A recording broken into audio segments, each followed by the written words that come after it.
Hello friends and my dear students, welcome back to my channel Phoenix Physics. Today we are going to learn integral calculus. In our previous video, we discussed in detail about differential calculus. Differential calculus focuses on instantaneous rate of change such as slope of the tangent line, velocities. But integral calculus deals with total size or value such as length, areas, volume. Simply we can say differential calculus means slope. Integral calculus means area under the curve. Integration is an area finding process. Second one, integration is the reverse of differentiation. Look at this graph. The graph is plotted between time t and displacement. The curve should be like this. Another graph is plotted between time t and velocity v. You can get the line like this. You know that differentiation means nothing but slope. Derivative means slope. The derivative of displacement with respect to time gives velocity. The derivative of velocity with respect to time gives acceleration. If the velocity of an object increases by an equal amount at equal time interval means that acceleration is said to be uniform acceleration or constant acceleration like this. So this graph is plotted between t and a. A is our acceleration. You can get the graph like this. Here we cannot find the slope because the line is horizontal to t. So slope is equal to 0. An object falling freely under the gravity, stone rolling down the slope. These are the example for uniform acceleration. Here the slope is equal to a, slope is equal to v. Just now I said integration is the area finding process. Here you draw one line. This shaded portion is nothing but our area. Similarly, draw one line and this shaded portion is area. Draw one line. This shaded portion is our area. What is the formula for area? Length into width or length into breadth. Yeah, what's the unit for area? Meter square. Okay. So here the area is equal to, which one is our length? This portion is our length t. This portion is our width a. Or we can write at. What is at? It is nothing but v. The area, what is area? Area is our integration. If you find the slope means that is differentiation. If you find the area means that is integration. That is why I said integration is the reverse of differentiation. Here a is equal to v by t. Then a into t is equal to v. So using this curve we can get velocity. Similarly here area. So area means here the base one is t and the height is our v. That is v into t. What is v into t? Our x. You know the formula. Velocity is equal to distance travelled by time taken. Then v into t gives x, displacement. So integration is the reverse of differentiation. The slope of ds by dt is equal to v. This is nothing but our differentiation. The area of v into t gives displacement. This is nothing but our integration. So integration is the reverse of differentiation. For a certain geometric shape, we can easily calculate the area.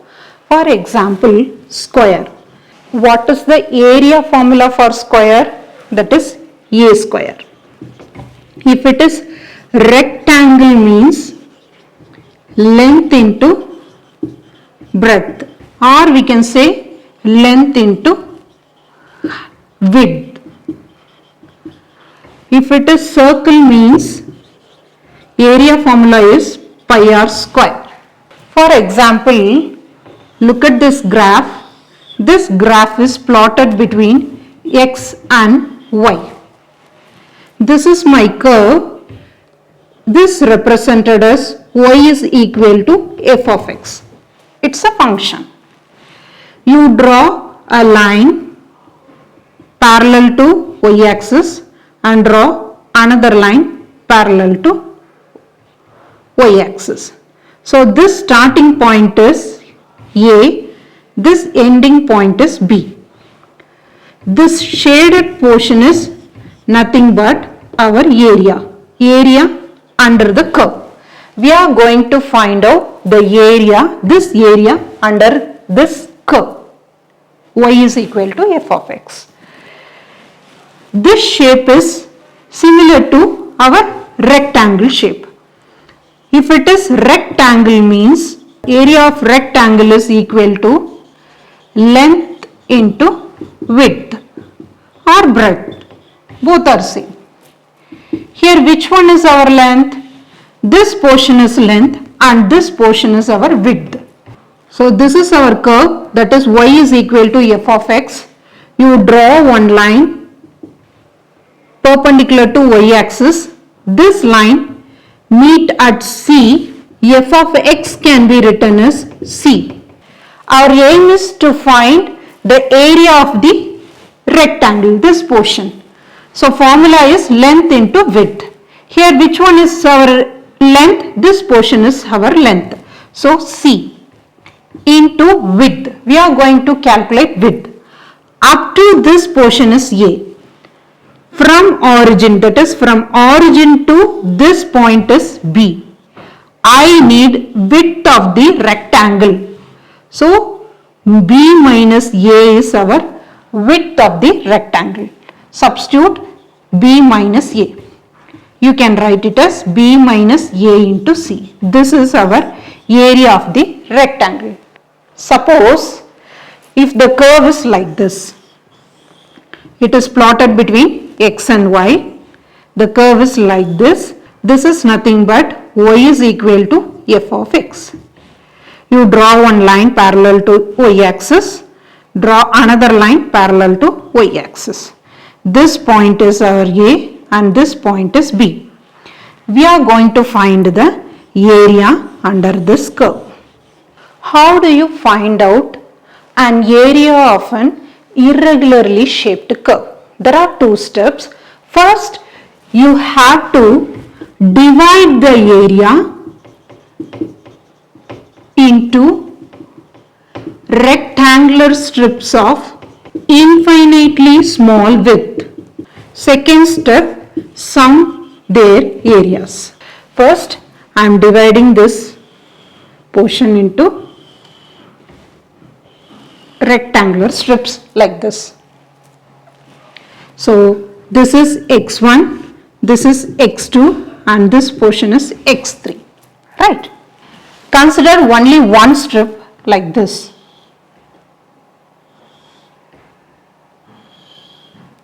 Is the strip rectangular in shape? No. We have two values. This is also y value and this is also y value. We have to take minimum y value, or we can say height of the strip is equal to minimum y value. Which one gives height? This part gives height or length. Okay, both are same. So what is the rule? We have to take minimum y value. Here this is also y value, this is also y value. Which one is minimum? This portion is minimum. This is minimum, and for this strip, this one is minimum. For this strip, this one is minimum. Can you understand this? Consider this strip alone. Here, this is my minimum value and this is maximum value. Consider this strip. Here, this point is minimum value and this point is maximum value. The height of this strip is equal to minimum y value. So, you draw one line like this.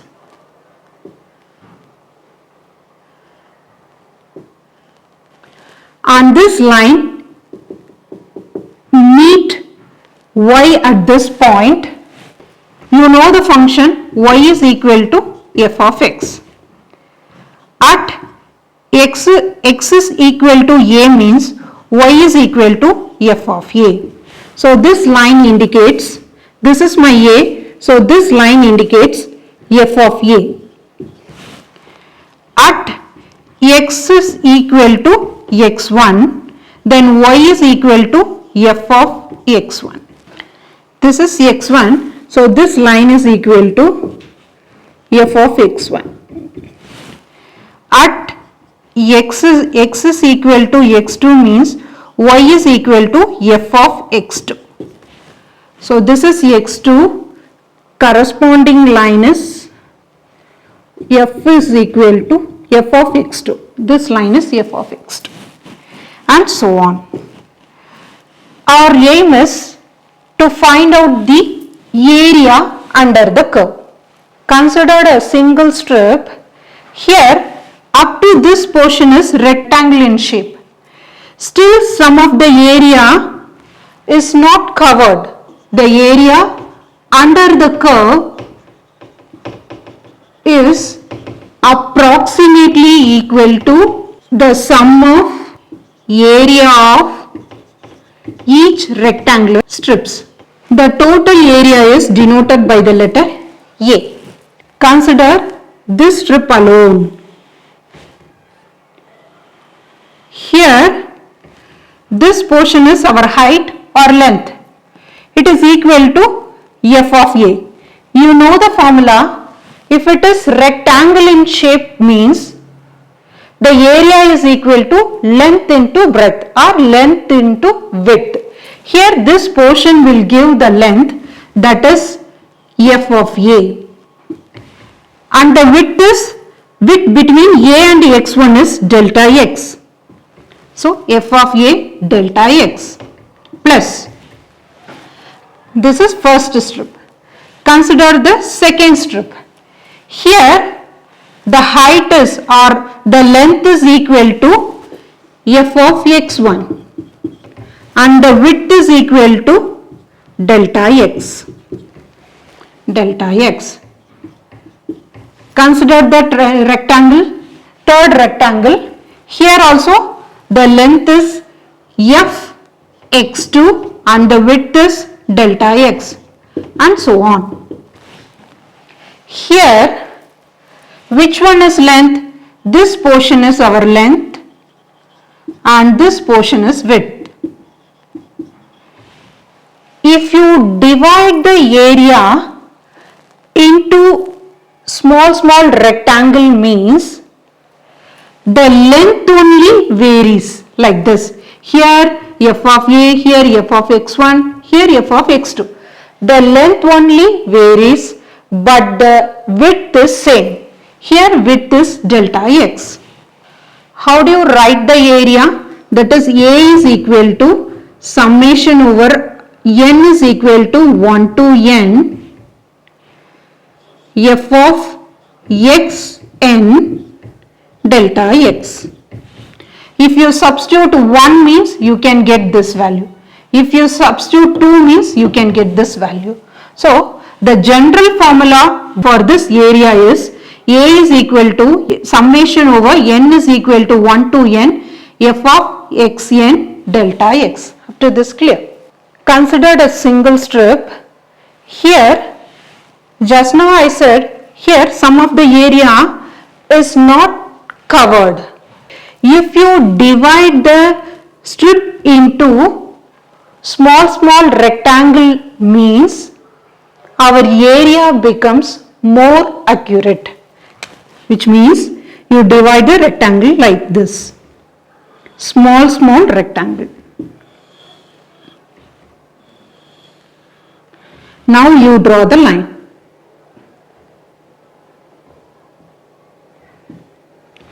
Here the uncovered portion reduced, right? Look at this. This is our uncovered portion. This is our uncovered portion.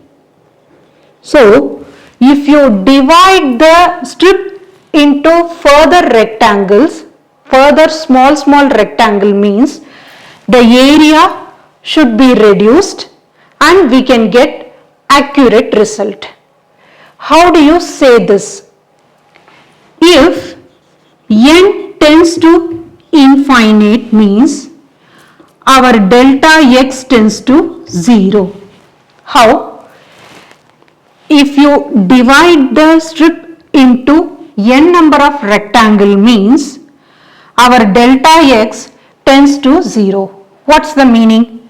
As the number of strips increasing, the width of the strip is decreasing. Initially, the width is this much.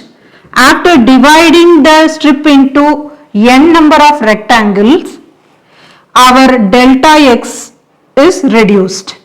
So, as the number of strips increasing, the width of the strip is decreasing. How do you write this? If n tends to infinity means our delta x tends to 0. At this point, the delta x denoted as dx.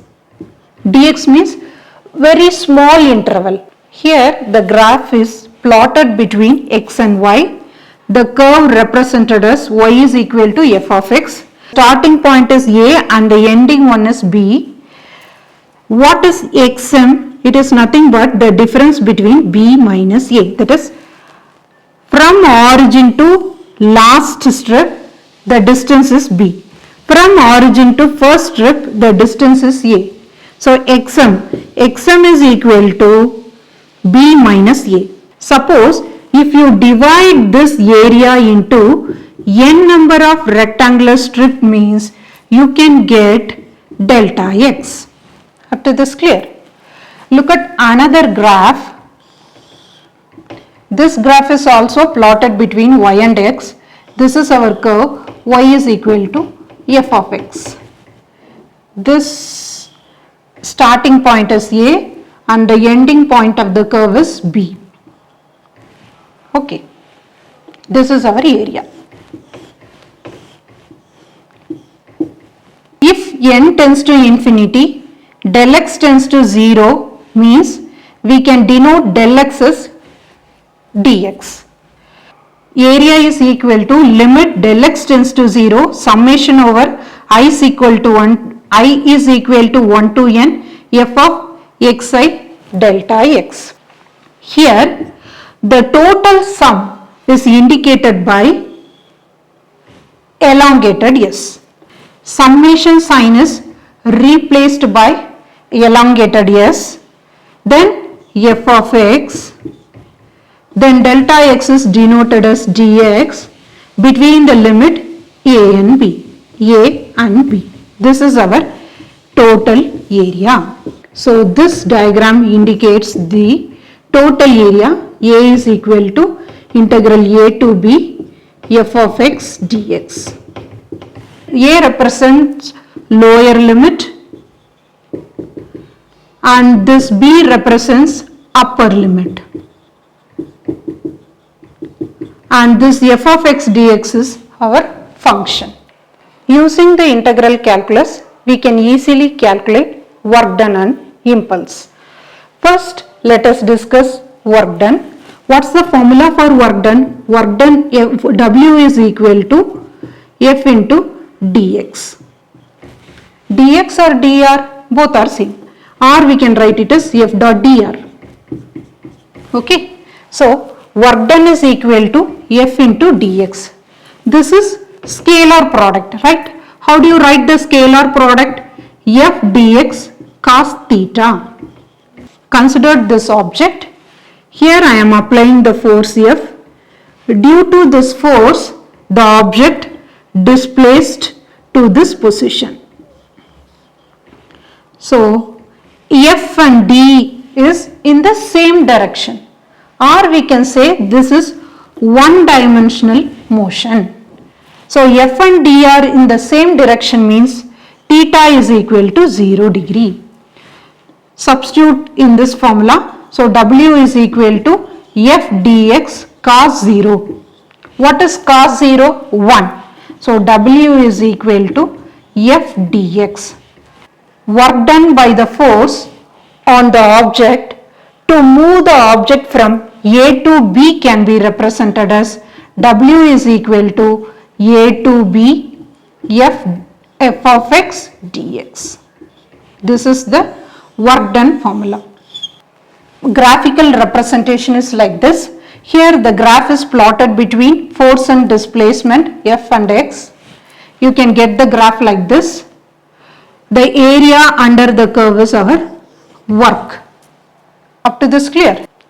Next one is impulse. What's the formula for impulse? Impulse is equal to force into time interval, that is f into del t, or we can write f dt. dt means very small interval of time.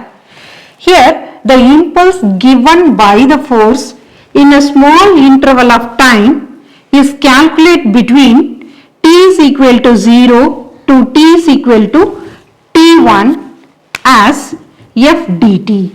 Integral of 0 to t1 f dt. Here the graph is plotted between f and t. The area under this curve gives our impulse. This curve represented as f of t. I hope this video is useful to you. If you like my video, please share and subscribe my video. Thank you.